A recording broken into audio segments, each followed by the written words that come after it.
Situasi terbaru dari Iran, Saudara. Televisi nasional Iran mengumumkan Mujtaba Khamenei sebagai pemimpin tertinggi Iran menggantikan ayahnya, Ayatollah Ali Khamenei yang terbunuh dalam serangan gabungan Amerika Israel. Pengumuman Mujtaba Khamenei yang berusia 56 tahun sebagai pemimpin tertinggi disambut rakyat Iran. Penunjukan Mujtaba Khamenei ini dilakukan saat perang Iran melawan Amerika dan Israel masih berlangsung. Nama Mujtaba Khamenei belum banyak terdengar sejak perang dimulai. Mujtaba juga belum pernah masuk ke struktur pemerintahan Iran.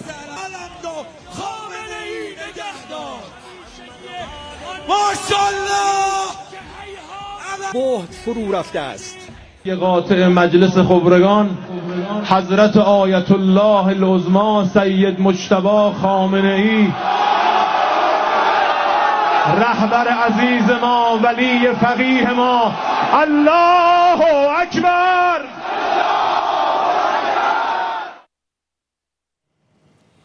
Mujtaba Khamenei juga akan menjabat sebagai panglima tertinggi militer dan garda revolusi Iran. Sebagai Ayatullah, Mujtaba Khamenei ini juga memiliki wewenang atas kelanjutan pengayaan uranium Iran. Mujtaba terpilih atas putusan majelis pakar yang beranggotakan 88 ulama Iran yang bertugas memilih pemimpin tertinggi. Allahu Akbar. Dan saudara, terkait dengan konflik yang terjadi antara AS Israel versus Iran, kita akan tanyakan langsung dengan pakar hubungan internasional UNPAR. Ada Pak Julius Purwadi Hermawan melalui sambungan Zoom. Selamat siang Pak Julius, terima kasih sudah bergabung bersama Kompas TV. Selamat siang Mas Reza. Ya, informasi yang baru saya bacakan tadi adalah soal Mujtaba Khamenei yang memang saat ini juga menjadi pemimpin tertinggi Iran. Apa kelanjutan dan langkah apa yang nantinya bisa diambil dari pengamatan Pak Julius? Ya, iya, saya melihat berita ini itu dengan sukacita ya, seperti yang terjadi di Iran, ya, bahwa masyarakat itu sangat bersukacita gitu. Pada akhirnya gitu, setelah berapa hari, 7 hari ya gitu, pemimpin baru terpilih gitu. Itu satu ya. Lalu kemudian di sisi yang lain tentu saja ini duka cita gitu ya, untuk Amerika Serikat dan tentu saja Israel gitu, yang mereka tidak mengharapkan bahwa sosok Mahtabi Mujtaba Khamenei adalah yang dipilih gitu. Nah, cukup unik karena itu artinya bahwa pertempuran akan dilanjutkan, dan ini sesuatu yang Amerika Serikat saya kira harus khawatir, Mas Reza. Iya, walaupun dengan demikian tidak ada dialog bahwa nantinya akan selesai begitu perang tersebut ya, dengan Amerika. Tentu saja tidak ya. Tentu saja tidak ya gitu. Tentu saja tidak gitu. Dan kita paham betul kenapa ruang dialog itu tertutup gitu. Yang pertama bahwa Trump sendiri kelihatan tidak mengendaki dialog itu, sekalipun Iran pernah menawarkan untuk dialog gitu ya, dan nyatanya sampai hari kemarin gitu ya, terutama di Sabtu kemarin gitu, kita sudah paham betul gitu maunya Trump no deal tanpa Iran menyerah gitu. Iran harus menyerah dulu gitu ya. Lalu kemudian dari Presiden Iran juga sudah menimpali, nggak mungkin Iran akan menyerah begitu saja gitu. Dan hari ini sukacitanya jadi lengkap gitu, bahwa pemimpin baru terpilih, dan saya kira akan meneruskan Ayatullah Ali Khamenei, gaya pemimpinannya, keputusannya, posisi politiknya, termasuk sikapnya terhadap Barat. Mas Reza. Iya Pak Julius, tapi kalau misalnya melihat track record dari Mujtaba Khamenei ini kan belum banyak terdengar sejak perang dimulai. Bahkan Mujtaba juga belum pernah masuk ke struktur pemerintahan Iran. Anda melihatnya seperti apa? Apakah memang ini salah satu bentuk strategi dari Iran untuk melawan Amerika Serikat dan juga Israel? Dan itu kan pernah tahun 2019 dia dijatuhi sanksi ya oleh Amerika Serikat gitu. Karena ini orang tidak punya kedudukan resmi, tapi bagaimana ceritanya bisa mewakili Ayatullah Khamenei? Itu yang mungkin memang seperti yang Anda sampaikan tadi menjadi sebuah strategi dari Iran untuk melawan Amerika Serikat dan juga Israel. Tapi kalau misalnya melihat sosok dari Mujtaba Khamenei ini dari penglihatan atau analisa Anda, seperti apa sih sosoknya, Pak Julius? Ya, pertama dia masih muda ya, 56 tahun betul. 56 tahun, dan dibandingkan dengan calon lain yang cukup kuat ya, yang 60-an tahun. Dan itu mencerminkan cara pandang anak-anak muda lah, kurang lebih lah gitu, atau di usia produktif gitu ya. bagaimana melihat Barat gitu ya. Itu saya kira satu ya, mudah.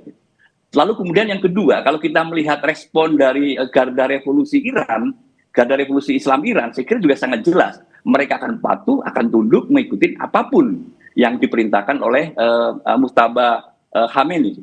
Saya kira itu menunjukkan bahwa solid ya, ke tingkat solidan kepemimpinan Iran yang baru gitu, di bawah Mujtaba Khamenei. Kesolidan dari pemimpin Iran yang baru Mujtaba Khamenei ini juga diberikan apresiasinya dan juga dukungan oleh seluruh masyarakat Iran. Dengan adanya dukungan masyarakat Iran artinya bahwa masyarakat Iran setuju dengan adanya pemimpin negara Mujtaba Khamenei ini, apalagi di tengah konflik yang terjadi Amerika Serikat dan juga Israel.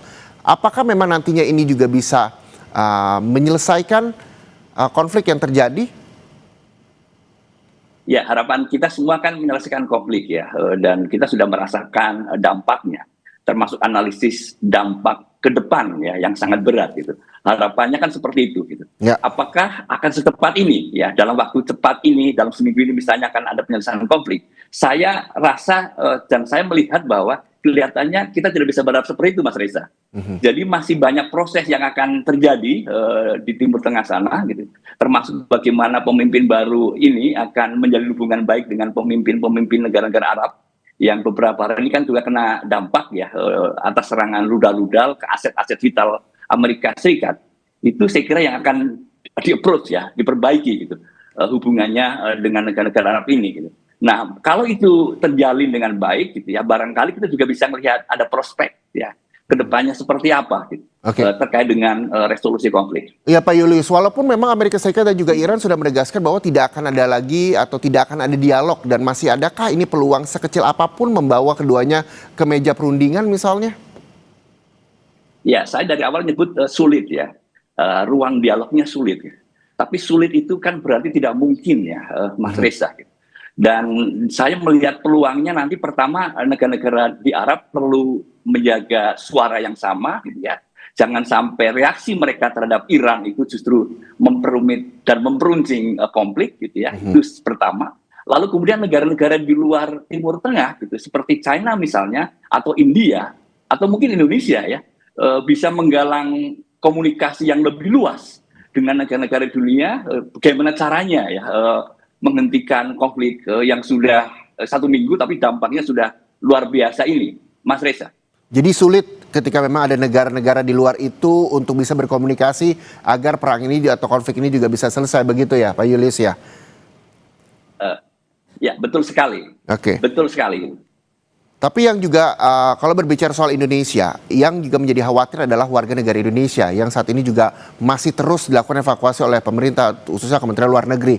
Gelombang pertama ini ada 32 WNI dari Iran, tepatnya di Azerbaijan, yang juga terus dievakuasi.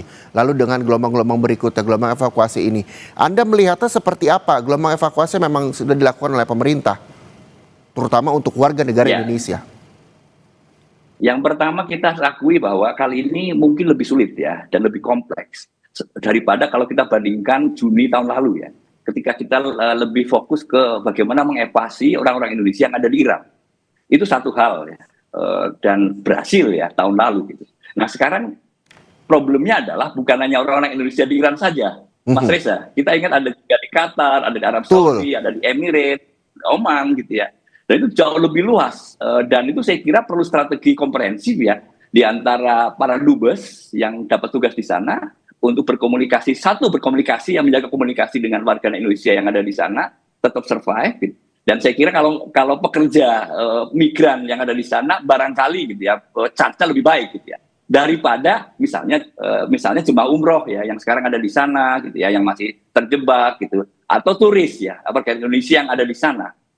Itu saya kira perlu dipikir dengan sangat matang, dan kita berharap sekali ada strategi yang holistik yang dilakukan oleh dubes-dubes yang ada di negara-negara Timur Tengah gitu ya, dan moga-moga gitu ya semua warga Indonesia akan selamat kembali ke Indonesia. Adanya strategi yang holistik seperti apa misalnya, Pak Julius? Ya, kita tidak tahu ya siapa saja yang ada di sana gitu. Selama ini kalau warga negara hadir di sebuah negara, gitu, lalu kan akan memberikan laporan ke perwakilan Indonesia yang ada di sana. Apakah ke KBRI atau konsulat jenderal. Itu kan gitu. Nah kalau mereka melaporkan, oke, gitu ya. Tapi problemnya kan gitu, Mas Reza, ada orang datang pergi misalnya ke Singapura, ketemu dengan orang Timur Tengah, lalu kemudian dibawa menjadi pembantu misalnya di Iran gitu, atau di Arab Saudi gitu, kan ceritanya lain gitu.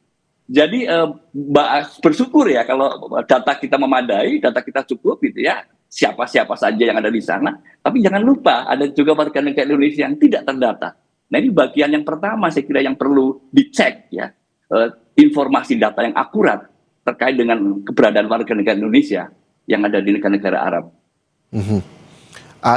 Apa yang memang harus dilakukan oleh Kedubes misalnya dari sejumlah negara Timur Tengah begitu yang terdampak dari konflik ini sendiri untuk bisa secara cermat dan secara tepat mendata warga negara Indonesia agar proses evakuasi, gelombang evakuasi ini juga bisa berjalan dengan baik begitu, Pak Julius?